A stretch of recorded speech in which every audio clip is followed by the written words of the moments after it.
Som a Oix, Alta Garrotxa, i l'objectiu que tenim avui és arribar-nos fins als 3 roures del Rei. Estan aproximadament a 2 hores i mitja de camí a peu.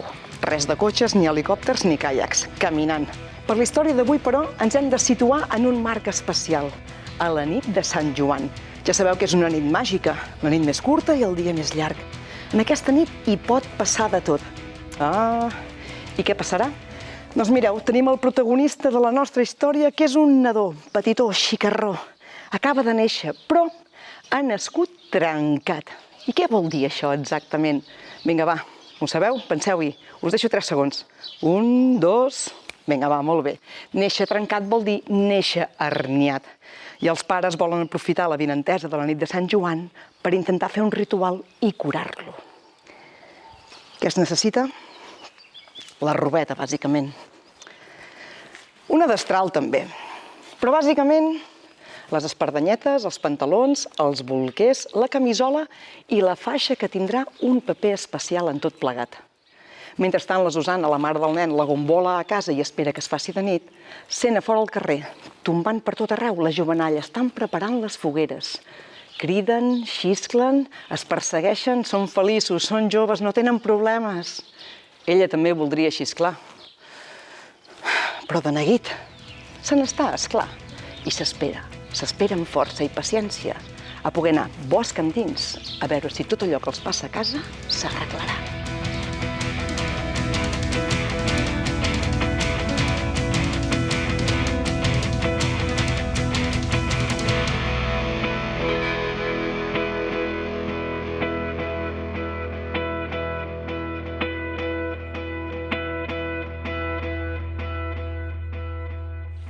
Ens trobem camí dels 3 roures del Rei, o anomenats altrament els roures d'Ormuller. Allà darrere tenim Oix.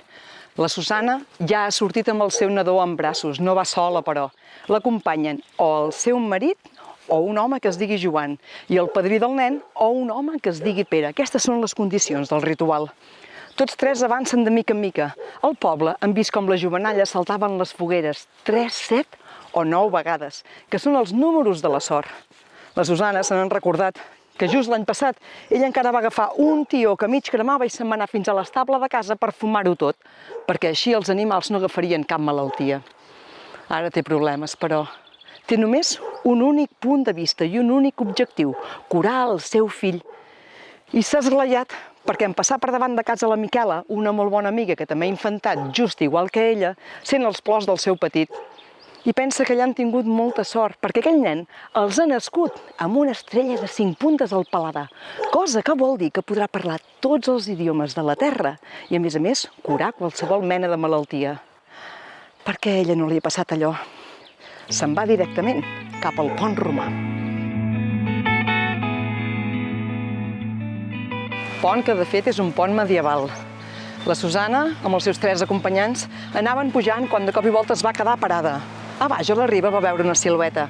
Era la Caterina, la remeiera del poble que estava recollint herbes en aquella nit màgica. De fet, havia estat la Caterina que els havia dit que havien d'anar fins als roures a fer el ritual amb el nen si el volien cuidar. Es van saludar lleument, però aleshores els que estaven al pont es van quedar embadalits, amb el silenci, la nit, les estrelles, i no van poder evitar aixecar el cap al cel i comptar-ne tantes com podien.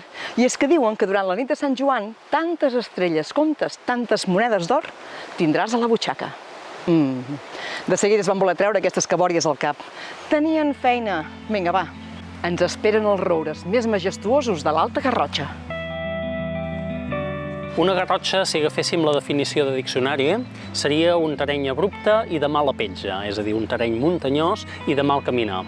En aquest cas ens agrada estar aquí a Castellfollit perquè és el lloc on marca una mica el límit entre els 2 grans espais protegits que té la comarca. Per una banda, de Castellfollit cap a Olot tindríem tota aquesta zona d'influència volcànica amb uns terrenys molt més sinuosos, amb el Parc Natural de la Zona Volcànica de la Garrotxa com a gran espai protegit. En canvi, a l'altra banda, des de la Garrotxa fins al nord de la comarca, tindríem el que en diem l'Alta Garrotxa, que en canvi són uns paisatges, el que dèiem, molt més muntanyosos, que és al final dels Pirineus ja acostant-se cap al mar, uns paisatges molt més muntanyosos, amb molta més pedra, amb camins molt més estrets, amb barrancs. Per tant, una mica Castellfollit ens marca el límit entre on acaba el material volcànic, amb aquesta cinglera, aquest material basàltic, aquesta pedra que és origen volcànic, que de fet les 50 metres de desnivell que hi ha entre les cases i la llera del riu són de fet l'acumulació de dues colades de lava. Això marca el límit del material volcànic. A partir d'aquí cap al nord ja no trobem material volcànic. Aquí ja trobem més aviat material dels Pirineus. Diguem-ne que bàsicament estem parlant de granit, les bandes més altes, diguem-ne, les parts que costa més erosionar, i trobarem també a la part més baixa, als fons avalls, com hi ha un karst. I per tant, el que fa és un espai molt porós on, tot i que hi plou molt, perquè és una zona que hi plou molt, l'aigua de seguida s'escola amb aqüífers, és a dir, podem passejar per un lloc on veiem la llera del riu seca, però en canvi que hi ha molta aigua circulant per sota terra.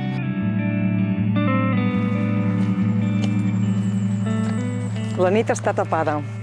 La lluna, quan surt d'entre els núvols, il·lumina les roques. La Susana sent el bramul de la riera de Beget a baix.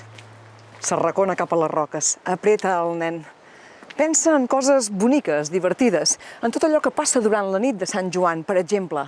Segur que nois i noies s'han passat tot el dia desfollant flors per saber si trobarien parella. També sap que algunes, i ella mateixa ho havia fet, hauran agafat un grapat de mongetes i les hauran llançat sota el llit. L'endemà al matí, quan es llevin, palpant per terra i sense mirar, n'agafaran una. Si l'agafen pelada, trobaran un marit que no en tindrà gaires. Si l'agafen amb la veïna, aquest serà ben ric. Arriba un moment, però, en què la Susana veu els dos homes palplantats. Què passa? Per què pareu? I ells li senyalen. Que no ho veus? Estem a l'alçada del pas dels liberals. I a ella se li encongeix el cor. El pas dels liberals s'assenya. Marxem d'aquí, no m'hi vull quedar. Dona, un moment. Hi van morir molts aquí. Ja ho sé. Per això mateix, diu ella. I tira camí avall. Els dos homes es queden remugant una estona, parlant de política, de tots els que van tirar d'aquests 50 metres, roca avall, d'aquella mena de judicis de Déu que feien, que de cap manera no els podien salvar. Han perdut a la Susana de vista. Jo me n'hi vaig darrere. Se n'ha anat fins al riu, l'haurà de creuar, i després, un cop hagi creuat el riu, es trobarà directament amb l'ermita de Sant Miquel i una mica més avall, els 3 roures del rei. Un dels roures és mort, però un dels altres 2, a ells els retornarà la vida.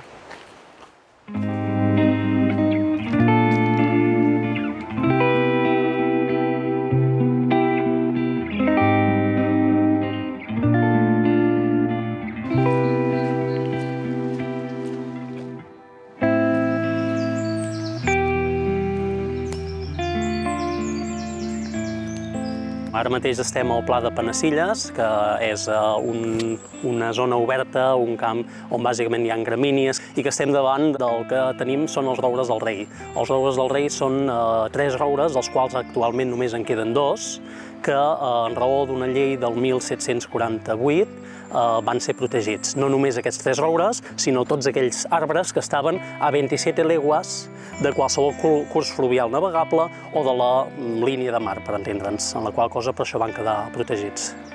Aquests roures són molt interessants perquè aquesta llei de marina del 1747 el que deia era que s'havien de protegir precisament per aquest ús naval que podrien tenir, és a dir, per fer servir la seva fusta per construir vaixells. En aquest cas, tot i que estaven protegits i per tant ningú els va tocar, se suposa que a raó d'aquesta llei, estan prou allunyats de qualsevol accés fàcil perquè s'hagin quedat aquí, és a dir, tot i la protecció mai es van fer servir.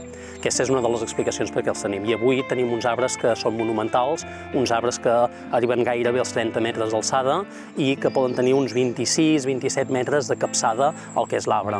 El tronc, el més gros, arriba a fer 7 metres de diàmetre, per tant penseu que fan falta diverses persones per poder-el rodejar, per tant ja són arbres prou imponents i penseu que si en aquell moment ja es van protegir, estem parlant de fa uns 200 o 250 anys, ja devien ser prou imponents en aquell moment per protegir-se.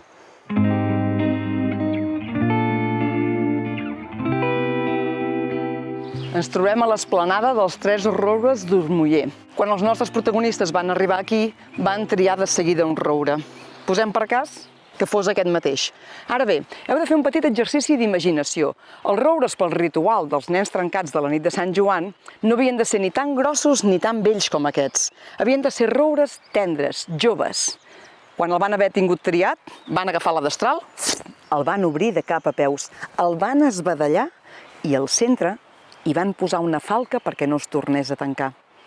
La Susana, mentrestant, havia anat despullant el nen. El tenia embolicat dins el seu xal. Esperaven tots tres, nerviosos, les 12 batallades. Dins aquell interval de temps, era l'únic moment en què es podia portar a terme el ritual. Ella estava nerviosa, tots estaven nerviosos. I si no funciona? I si això no va bé? Esclar que sí que funcionarà, no pateixis, dona. Això és la nit de Sant Joan, i és una nit màgica. Tot anirà bé.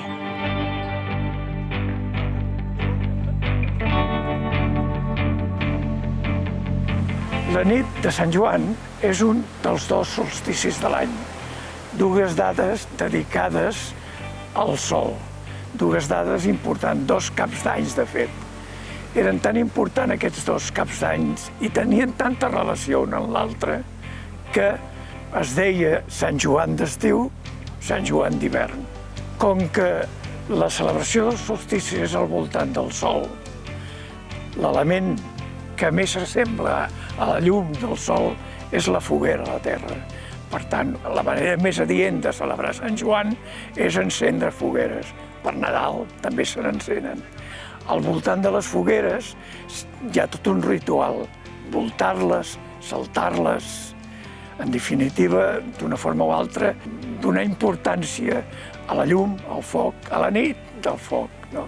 Un dels costums d'aquesta nit és la coca de pinyons, que també és coca de fruits. Els pinyons són llavors. Les llavors són dedicades a la deessa mare de la terra. Per això, l'àpat d'aquesta nit tindrà com a postres la coca de pinyons.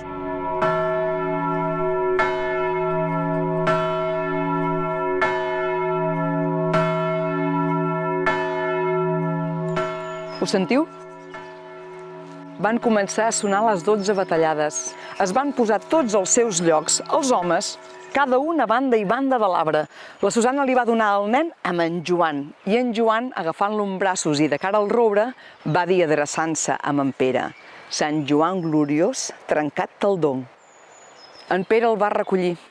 Sant Joan gloriós, curat te'l prenc, va dir. Va passar el nen pel lateral de l'arbre i li va tornar amb en Joan. Van fer aquest ritual 3 vegades, sempre dins el temps en què sonaven les 12 batallades. Sant Joan gloriós, trencat te'l don. Sant Joan gloriós, curat te'l prenc. Quan van haver acabat, la Susana va abraçar amorosament el seu fill. Els homes van agafar la robeta del nadó. Espardenyetes, pantalons, bolquers i camisola. Ho van posar tot dins el roure. Van treure la falca i després, amb fang, van segellar les costures. Volien que guarís ben aviat aquell roure i, per ajudar-lo encara, hi van posar tot al voltant la faixa del nen, perquè quedés tot ben segellat. Què us sembla? Si el roure guaria, el nen també es curaria. I nosaltres volem pensar que en aquesta nit tan màgica, la nit de Sant Joan, va guanyar el poder de la natura renovada. Segur que aquell nen va tirar endavant.